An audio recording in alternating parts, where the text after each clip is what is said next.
உங்க வீட்டை பொறுத்த வரைக்கும் நிச்சயத்தை நிறுத்திட்டு ஓடி போன ஒருத்தியாவே நான் இருந்துட்டு போறேன்.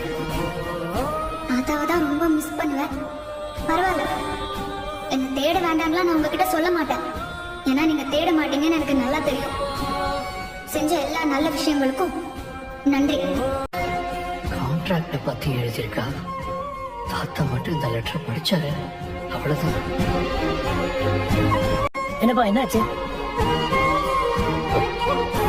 காவேரி வீட்டை விட்டு வெளியே போயிட்டா தாத்தா. என்னடா சொல்ற?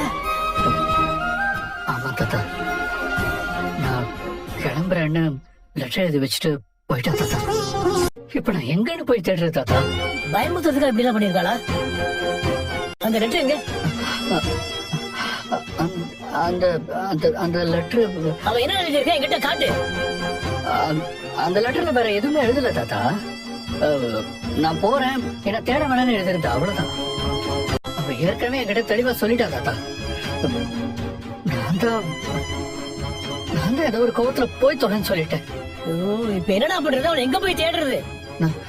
தாத்தா, நான் அவ வீட்டுல இருக்காள போய் பாத்துட்டு வரவா? அங்க எப்படிடா இருப்பா? போறேன்னு சொல்லிட்டு அங்கேயே போவா? வாய்ப்பு இருக்கு தாத்தா, நான் போய் பாக்கவா? பாரு, அவங்க இல்லைன்னா காணாம போற விஷயத்தை யார்ட்டையும் சொல்லாது.